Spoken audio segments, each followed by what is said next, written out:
Dendam Bab 16. Cinta di Tengah Prahara. Lepaskan aku.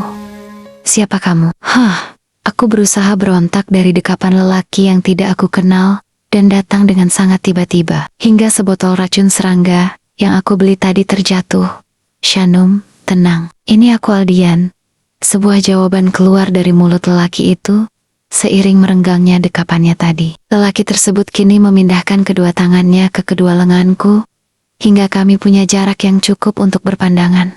Aldian, seruku parau dan langsung menangis. Aku memeluk tubuh Aldian dan ia membalasnya dengan dekapan hangat. Kedua tangan Aldian mengelus kepalaku. Aku semakin terisak pilu.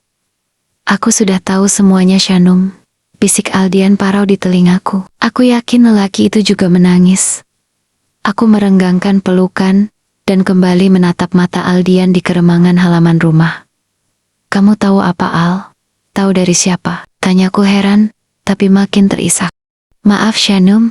Aku mencuri dengar pertengkaranmu dengan mama kamu. Maaf sekali lagi, Shanum. Bukan aku usil masalah pribadi dan keluargamu. Tadinya niatku balik ke sini untuk mengantarkan kunci sepeda motormu yang ketinggalan di mobil. Tapi begitu aku mau memencet bel di depan pintu, aku mendengar suara cukup gaduh dari dalam. Aku khawatir dan mengintip dari jendela kamar kamu yang gordennya terbuka sedikit. Aku mendengar dan melihat apa yang terjadi. Bisik Aldian menjelaskan panjang lebar. Suaranya yang serak memperjelas bahwa lelaki itu benar-benar menangis. Oh, iya Al. Sekarang kamu sudah tahu semua masalahku. Aku harus bagaimana, Al? Tanyaku bingung. Aldian membimbingku keluar halaman dan membawaku menuju mobilnya yang diparkir agak jauh dari rumahku. Pantas saja aku tidak melihat mobil Aldian tadi. Aldian membukakan pintu mobil untukku dan memintaku naik, lalu ia juga naik. Di sebelah kanan, Aldian duduk terpaku di belakang setir mobil, dan aku tahu ia hanya mencari tempat yang nyaman untuk bicara serius. Shanum, jika kamu berkenan, aku mau menikahimu sebagaimana yang mama kamu mau. Tapi, maaf, bukan aku mengambil kesempatan di dalam masalahmu. Jika kamu tidak mencintaiku, kita bisa bercerai setelah anak kamu lahir, dan kamu sudah aman. Tutur. Aldian menatapku serius, setelah beberapa detik terdiam. Aku benar-benar terkejut mendengar keputusan Aldian. Jangan, Al. Jangan mengorbankan masa depanmu hanya untuk menyelamatkan aku. Aku ini sudah kotor. Tidak pantas untukmu. Sahutku pilu menunduk. Tergugu. Hidupku yang terombang-ambing kini seakan mendapat sandaran. Apakah ini sebuah keberuntungan atau pertolongan dari Allah? Shanum, apakah cinta itu harus memiliki persyaratan? Apakah ada yang pantas dicinta dan tidak pantas? Jika ada garis pembatas keduanya, maka akulah yang tidak pantas untuk dicinta. Aku bukan laki-laki mapan yang bisa membuat hidupmu sempurna. Tutur Aldian menatap ke depan. Hatiku bergetar, haru bercampur lara. Pernyataan cinta Aldian yang aku tunggu selama ini justru datang di saat aku merasa bahwa aku tidak lebih berharga dari seonggok debu. Apakah artinya kamu mencintaiku, Al? Aku memberanikan diri bertanya untuk memperjelas maksud Aldian. Iya, Shanum, aku mencintaimu. Jawab Aldian tegas tanpa ragu. Sejak kapan, Al? Apakah sejak kemarin, karena mendengar aku hamil? Ataukah sejak kau melihat dan mendengar pertengkaranku dengan mama tadi? Tanyaku menuntut lebih dalam akan pernyataan Aldian tadi. Aldian menghela napas panjang lalu menghembuskannya keluar. Setelah sebulan aku mengenalmu, Shanum. Sejak itu aku berusaha mendekati dirimu. Namun kamu terlalu tertutup dan seakan enggan memberiku waktu. Sahut Aldian menerawang.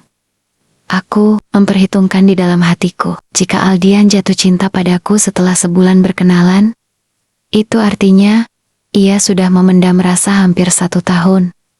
Aldian sudah setahun bekerja di perusahaan bos Rudy, dan aku 2 bulan lebih dulu dari Aldian. Benarkah itu, Al?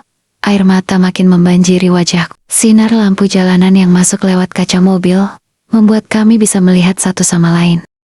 Aldian menggeser tubuhnya lebih dekat kepadaku, lalu ia meraih tanganku dan menggenggam erat. Maukah kau menikah denganku, Shanum? Kita lupakan mimpi buruk yang telah terjadi. Aku akan membawamu keluar dari rumah ini. dan kita hidup tenang mengarungi bahtera rumah tangga kita. Pinta Aldian menatapku dalam. Aku juga menatapnya dengan segenap harapan yang meletup-letup di hatiku. Tapi, anak ini bagaimana, Al? Apakah aku harus menggugu? Stop. Aldian meletakkan jari telunjuknya di bibirku. Jangan pernah menghilangkan kesempatan seorang manusia untuk hidup di dunia ini. Kita akan merawatnya seperti anak kita berdua. Dan jangan ceritakan kepada siapapun kalau ini bukan darah dagingku. Cegah Aldian. Tapi, apa keluargamu bisa menerima aku, Al? Tanyaku masih ragu. Aku hanya punya ibu saja, dan aku adalah anak satu-satunya. Ibu sudah tahu kalau aku mencintaimu dari dulu. Ibu merestui pernikahan kita. Tutup Aldian kali ini tersenyum. Aku mengangguk. Hatiku mantap menikah dengan Aldian, dan meninggalkan semua mimpi buruk yang pernah kualami. Di balik air mataku yang masih tersisa, aku tersenyum menatap Aldian. Aldian juga tersenyum menatapku, lalu kemudian mengecup keningku dengan mesra. Ayolah, ajak Aldian beranjak posisi mau turun dari mobil. Kemana, Al? Tanyaku belum mengerti. Ketemu mama kamu, untuk memberitahu besok kita akan menikah, dan yang lebih penting meminta restu darinya. Sahut Aldian. Aku mengangguk setuju, lalu turun dari mobil, dan mengikuti langkah Aldian yang telah berjalan satu langkah di depanku. Aldian memeluk pundakku dan membawa aku menuju pintu rumah. Aku mempersilahkan Aldian masuk, lalu aku berjalan menuju kamar mama, yang pintunya tertutup. Tok tok tok. Mama, panggilku lembut. Tidak ada sahutan dari dalam, juga tidak terdengar suara apapun. Tok, tok, tok, tok, tok. Aku kembali mengetuk, dan kali ini lebih keras lagi. Tetap saja tidak ada respon apa-apa dari mama. Aku mulai panik, dan berlari ke ruang tamu di mana Aldian masih duduk di sofa menungguku. Mama tidak bukain pintu, Al, laporku panik. Aldian juga terlihat mulai panik.